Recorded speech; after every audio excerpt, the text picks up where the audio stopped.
concientizar un poquito acerca de este problema tan importante cardiovascular que tenemos. A veces cuando a nosotros nos ponen a hablar a los pacientes, créanme que resulta ser un poco más difícil exponer nuestros temas y lo que abordamos día a día que cuando tenemos que darles conferencias a nuestros colegas, porque estamos acostumbrados a hablar en los términos específicos y técnicos que utilizamos y a veces trasladar eso a un escenario cotidiano realmente resulta algo un poco complejo, porque la idea es definitivamente dejar un mensaje y dejar algo que quede en una impronta en cada uno de ustedes, que al final de esta sesión salgan diciendo, oiga, sí, nos hablaron de una cosa seria, nos hablaron de una cosa que realmente nos mata y que le damos más importancia y más relevancia a otro tipo de argumentos. En mi práctica diaria yo veo pacientes con diversas patologías y yo en la otra cosa que yo hago, que es la ecocardiografía y las imágenes diagnósticas, los pacientes llegan a mí ya para ver qué pasó, qué quedó, y llegan con un grupo de preguntas tan importantes, y la respuesta a veces tiene que ser, en algunos casos desafortunados, es: mira, tu corazón ya tiene estas secuelas, ya tiene estas cicatrices y ya no hay nada que hacer. ¿Qué tenemos que hacer? Buscar que no empeore y tratar de que usted lleve una calidad de vida lo mejor posible. Sin embargo, todo esto tiene que cambiar, y tiene que cambiar desde el punto de vista de la prevención. Y quizá la medicina más importante que deberíamos acceder es la medicina preventiva. Es estas charlas que estamos haciendo, es ir al médico a ver qué tengo, a ver qué me puede pasar, porque yo pienso que conocer al enemigo es mejor. Cuando yo conozco al enemigo, cuando yo sé cuáles son las tácticas del enemigo, pues yo puedo planear mis emboscadas, puedo planear mis estrategias, puedo planear qué es lo que tengo que hacer para derrotar a mi enemigo. En cambio, si yo soy atacado por el factor sorpresa, pues definitivamente en ese momento ya es poco lo que tenemos que hacer. Está aquí el aparato. Y para esto yo quiero comentarles a ustedes unas cosas que también son parte de nuestras conferencias. ¿Y cuáles son las cifras? Todo lo que nosotros hacemos en medicina tenemos que reportarlo. Sin embargo, Colombia y los países latinoamericanos no somos muy juiciosos en reportar nuestras cifras. A nuestros colegas la mayoría les da pereza reportar y ponerse a anotar las cosas que nos van llegando a la consulta. Pero en conjunto, a nivel mundial, se recogen cifras importantes, y lo que vemos es una cosa que no sabemos por qué a nivel poblacional no tiene tanto impacto, y es conocer que lo que nos mata es la enfermedad cardiovascular, bien sea a nivel cardíaco, bien sea a nivel cerebral, bien sea a nivel renal, y que todas esas situaciones son prevenibles. Como les decía anteriormente el doctor Moya, seguramente cuando ustedes van al médico, si desafortunadamente han tenido esa situación personal o con algún familiar, y el médico les dice: usted tiene cáncer o su familia tiene cáncer, eso se vuelve una tragedia y se vuelve una catástrofe familiar. Y viene la depresión, y viene el psiquiatra, y viene todas estas cosas que, claro, son útiles, y no es que esté diciendo que no sea lo correcto. Pero eso no es lo que nos mata. Lo que más nos mata es esto, y el cáncer está por allá bien abajo. Y sin embargo tiene mayor impacto psicológico que nos digan que tienen cáncer a que nos digan: oiga, usted es hipertenso o usted tiene enfermedad coronaria. Y uno se pone a pensar en la consulta: ¿pero por qué pasa esto? Quizá por desconocimiento, quizá porque nos bombardea los medios de comunicación de alguna información diferente, o nos ocultan, como voy a hablarles al final un poquito de eso, de una serie de datos que son relevantes para tomar nuestras decisiones de autocuidado. Pero es muy importante que entendamos que nos morimos de enfermedad cardíaca, de enfermedad cardiovascular, de hipertensión arterial. Y quizá muchos de ustedes han escuchado el término de el asesino silencioso, como le llaman a la hipertensión arterial, porque no nos da ningún síntoma.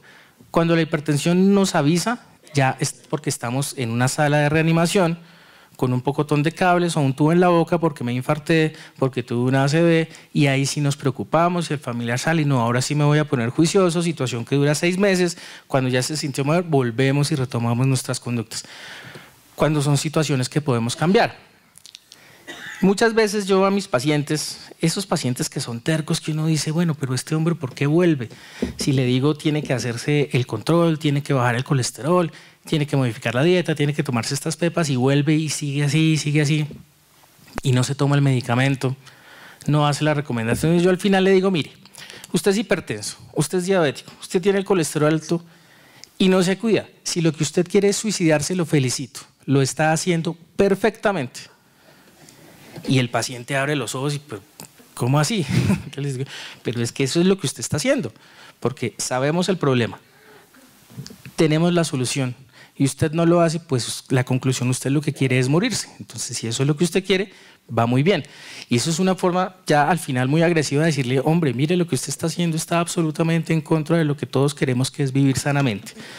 Y esa diapositiva anterior es lo que pasa en el mundo. Esos eran unos datos de la Organización Mundial de la Salud. Pero miren lo que pasa acá, en Bogotá. Si ustedes se meten al tiempo y ahí en el tiempo ponen buscar, ponen de qué se mueren los bogotanos, les va a salir esta gráfica. Y ahí en el tiempo está con unas animaciones muy bonitas para que las visiten y está la explicación de qué nos morimos. Y miren que el círculo mayor es enfermedad cardiovascular. Son enfermedades cerebrovasculares, son isquemia cardíaca, infarto, hipertensión arterial, diabetes, todo está ahí metido. De eso nos morimos. ¿Nos morimos de violencia en Colombia? Sí, también. Pero la primera causa de muerte no es el cáncer, no es la violencia, no es la pobreza, es la enfermedad cardiovascular. ¿Y cuál es el dato más importante? Que quizá de todas esas anteriores, la única que puede realmente llegar a ser prevenible es la enfermedad cardiovascular. Porque si usted nació genéticamente predispuesto para tener cáncer, mire, lo va a tener. Pero si usted no nació predispuesto para la enfermedad coronaria, todo lo que hacemos desde el momento del nacimiento hasta este momento nos pasarán la cuenta de cobro. Y si yo no venía predispuesto para el infarto, he hecho todo lo posible para tenerlo. Y ese es el dato importante de todas estas conferencias. Es una enfermedad prevenible. El corazón hace parte fundamental del sistema cardiovascular. Es una parte de un todo que nos gobierna y que nos dice todos los días cómo hacemos, cómo trabajamos, cuál es la dinámica del día, porque es el que nos marca el ritmo y la pausa de lo que tenemos. Muchas veces si estamos con la presión alta, entonces nos sentimos con dolor de cabeza o nos sentimos como bajos de nota, y si se baja la tensión así, si la frecuencia cardíaca no está muy bien, entonces tenemos pereza o nos sentimos acelerados. Y hace parte de una dinámica que nosotros llamamos el continuum cardiovascular, en donde lo que pase en uno de los órganos componentes del sistema va a afectar definitivamente y negativamente a los demás. Entonces el corazón hace parte de esa rama que incluye principalmente el cerebro, que incluye el corazón, los riñones y las arterias de los pulmones y todas las arterias y venas que van a todo el cuerpo. El corazón tiene impacto hasta en la última célula componente de nuestro cuerpo, porque esa última célula componente de nuestro cuerpo necesita sangre que le lleva el oxígeno y sus nutrientes para poder trabajar.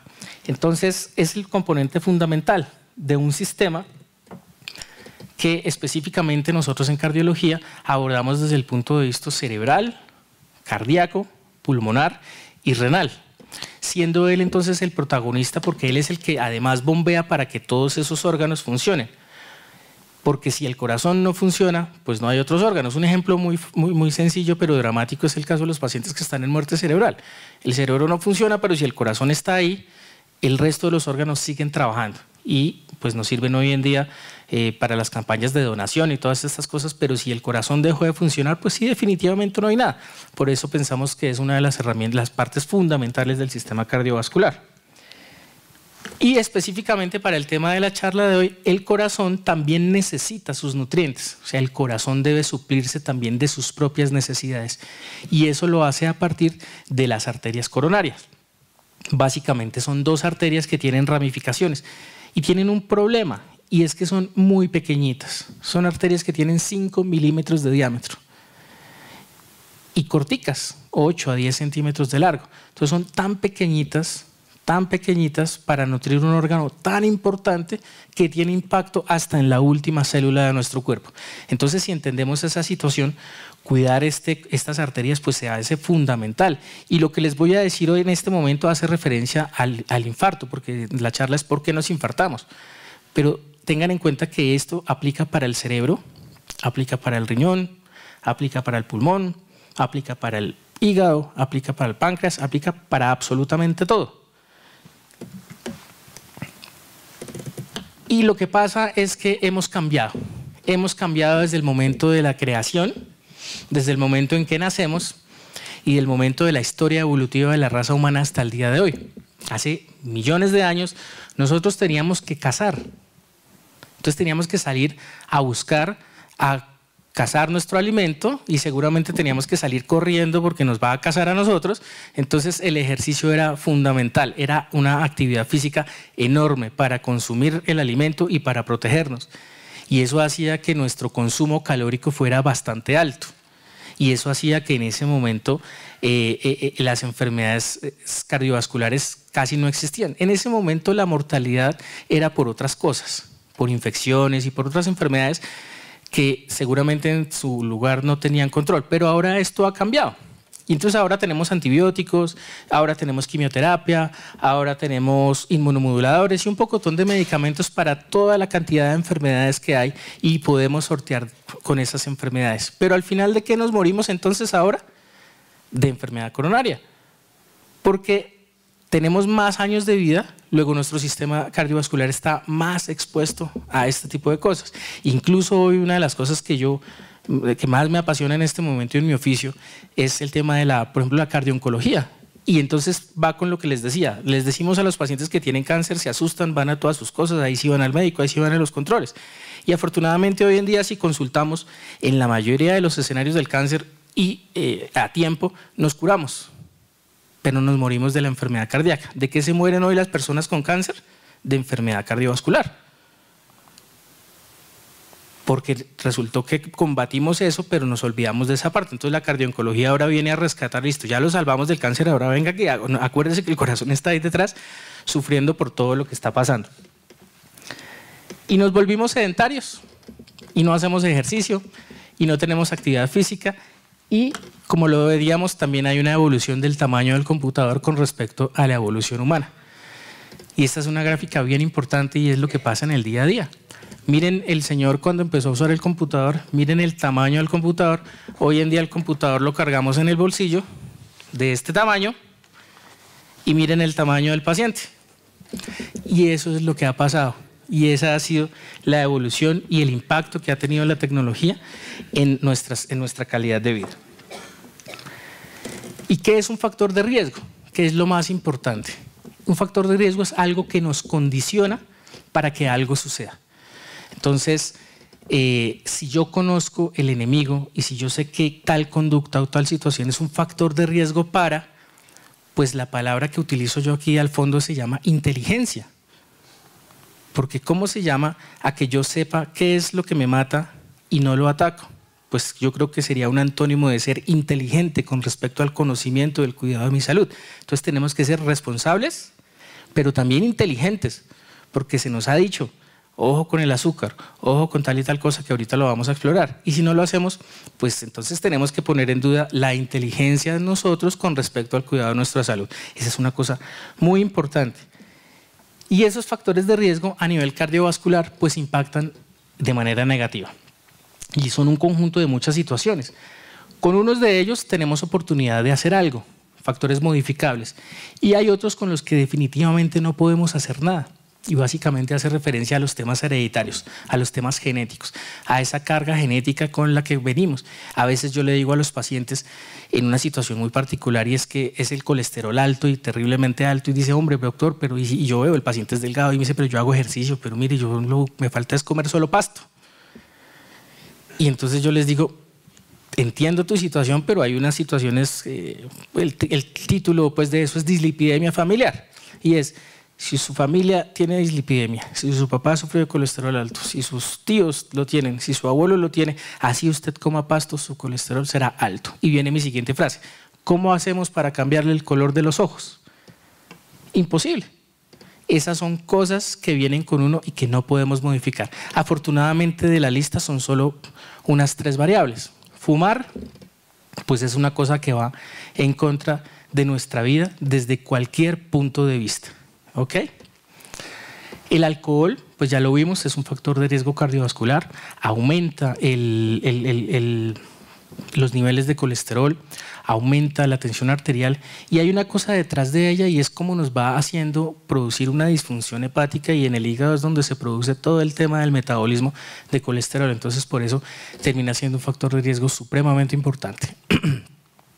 En los pacientes jóvenes, la mayoría de los pacientes que recibimos en los servicios de urgencias infartados tienen consumos de sustancias psicoactivas. Específicamente la cocaína y la heroína producen una situación que se llama vasoespasmo, que es que la arteria se colapsa. Y pues como no es selectivo, se colapsan todas las arterias del corazón, o sea, sus dos arterias principales y sus ramificaciones, y produce muerte súbita. De eso se mueren nuestros jóvenes. La edad pues no es modificable, envejeceremos día a día y no hay nada que hacer con respecto a eso. El género también es un factor de riesgo. Las mujeres están protegidas hasta el momento en que inicia su menopausia. A partir de la menopausia su riesgo cardiovascular se hace igual al de los hombres e incluso es más alto a partir de ese momento. El control de la presión arterial es importantísimo. La presión arterial es un marcador de enfermedad y hay que concientizarnos de que la presión arterial va más allá de una cifra. Va más allá de la cifra que nos da el médico en la consulta.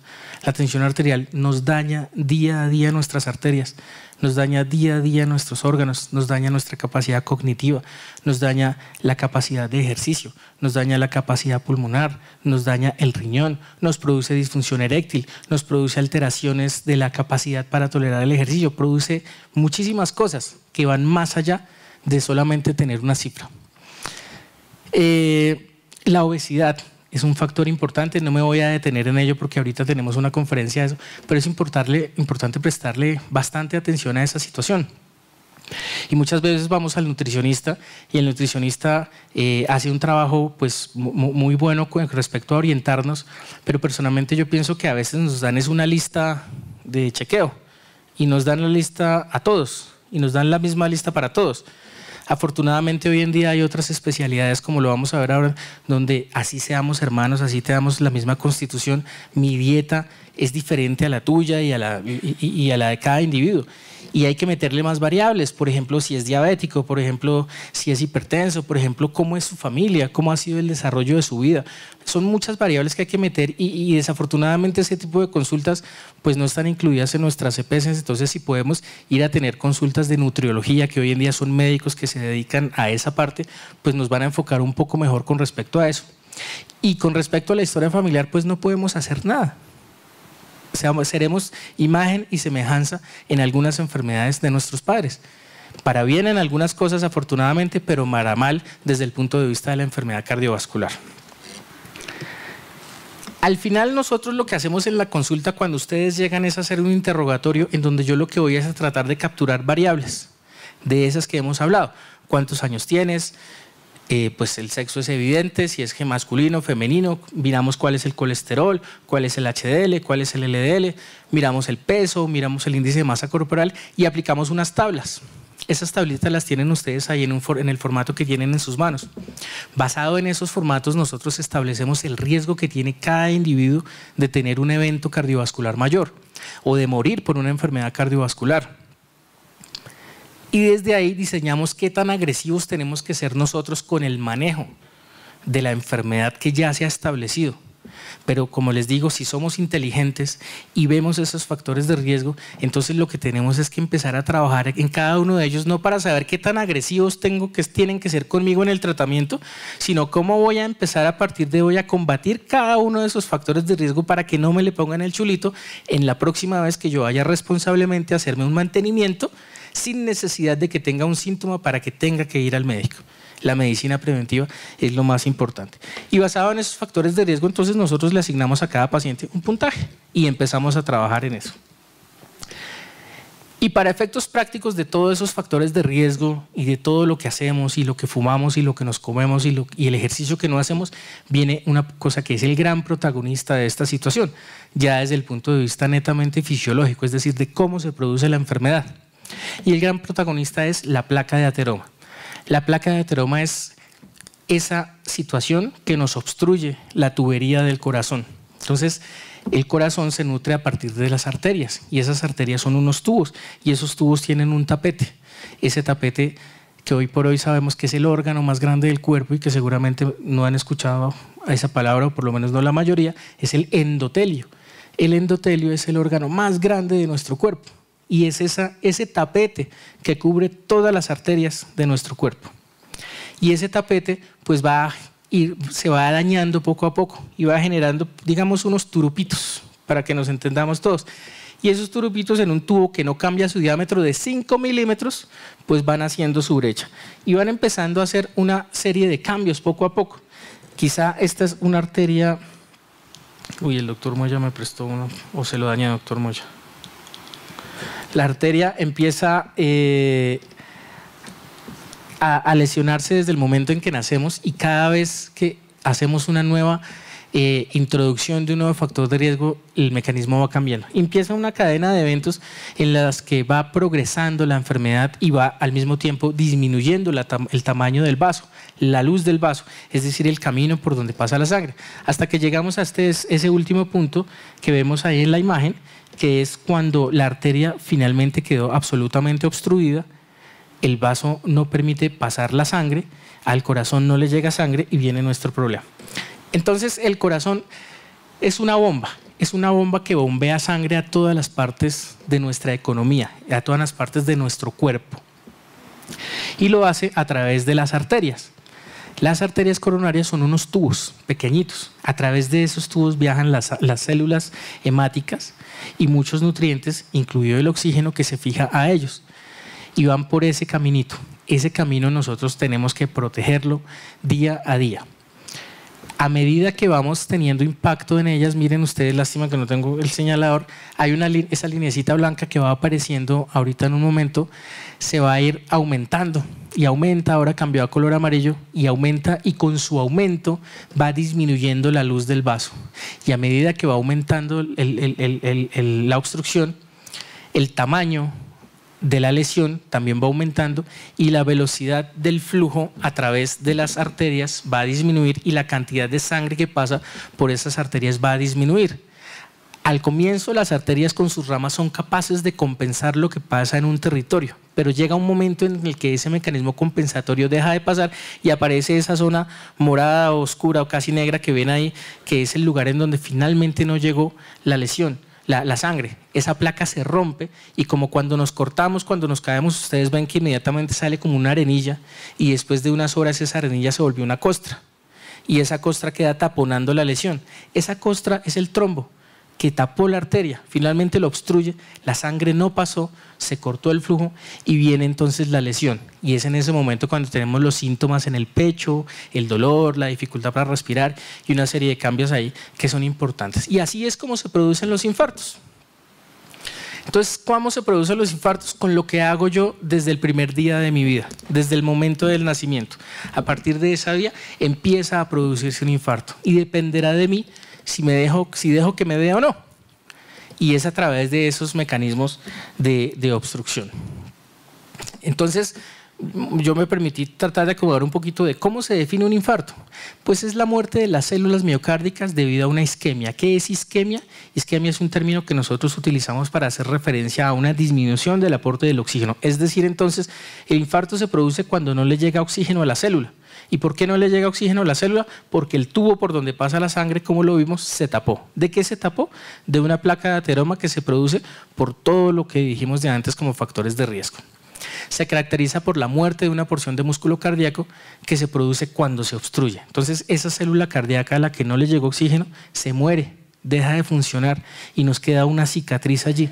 Y eso tiene un impacto en la función del corazón, porque entonces esa bomba ya no trabaja en el porcentaje, en su 100% de capacidad, sino va disminuyendo la capacidad de respuesta. Y al final, ¿qué sentimos? Dolor, nos sentimos ahogados, nos empezamos a hinchar, se nos llena el pulmón de agua, andamos con una balita de oxígeno detrás de nosotros, y entonces, ¿culpa de quién? ¿De la EPS, de Medimás, de Nueva EPS? No, señores, culpa de cada uno de ustedes por lo que hicieron en cada momento de sus vidas. ¿Listo?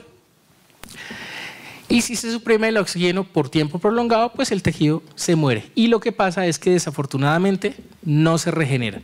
La célula cardíaca que se murió es célula cardíaca que perdimos. Y resulta que después queda un riesgo residual. Es decir, el paciente se infartó y hay algunos que no aprenden la lección. Y entonces recibimos pacientes, ¿le ha dado alguna vez algún infarto? Sí, señor, este es el cuarto. Y va uno y explora y qué es lo que pasa. Entonces es el señor que dice: yo como lo que quiera, yo me tomo lo que quiera, yo no hago ejercicio, yo no me tomo las pepas. De algo se tiene que morir uno. Y pues eso es verdad, pero pues si yo lo puedo evitar y tengo unos años con una buena calidad de vida, pues delicioso, ¿cierto? Pero como dicen, pasa en las películas, pasa en la vida real. Después de eso viene algo muy importante y es cómo reconocer un infarto. Muchas veces nos llegan los pacientes y les hago yo las imágenes, les digo, ¿hace cuánto tuvo el infarto? El paciente me abre esos ojos, ¿cómo así? Yo nunca me he infartado. Y yo le digo, no, sí señor, usted se infartó. Y entonces, no, pero yo nunca fui al médico. Y es porque nos han enseñado que el infarto es ese dolor, como una presión, como si se nos pararan en el pecho, que se nos va la espalda, que se nos va el cuello y que se nos va el brazo izquierdo. Si usted siente eso, con toda seguridad está teniendo un infarto, corra para urgencias. Pero tengan en cuenta que no son las únicas manifestaciones. Y las mujeres, yo tenía un profesor que nos decía, la mujer miente hasta en el electro.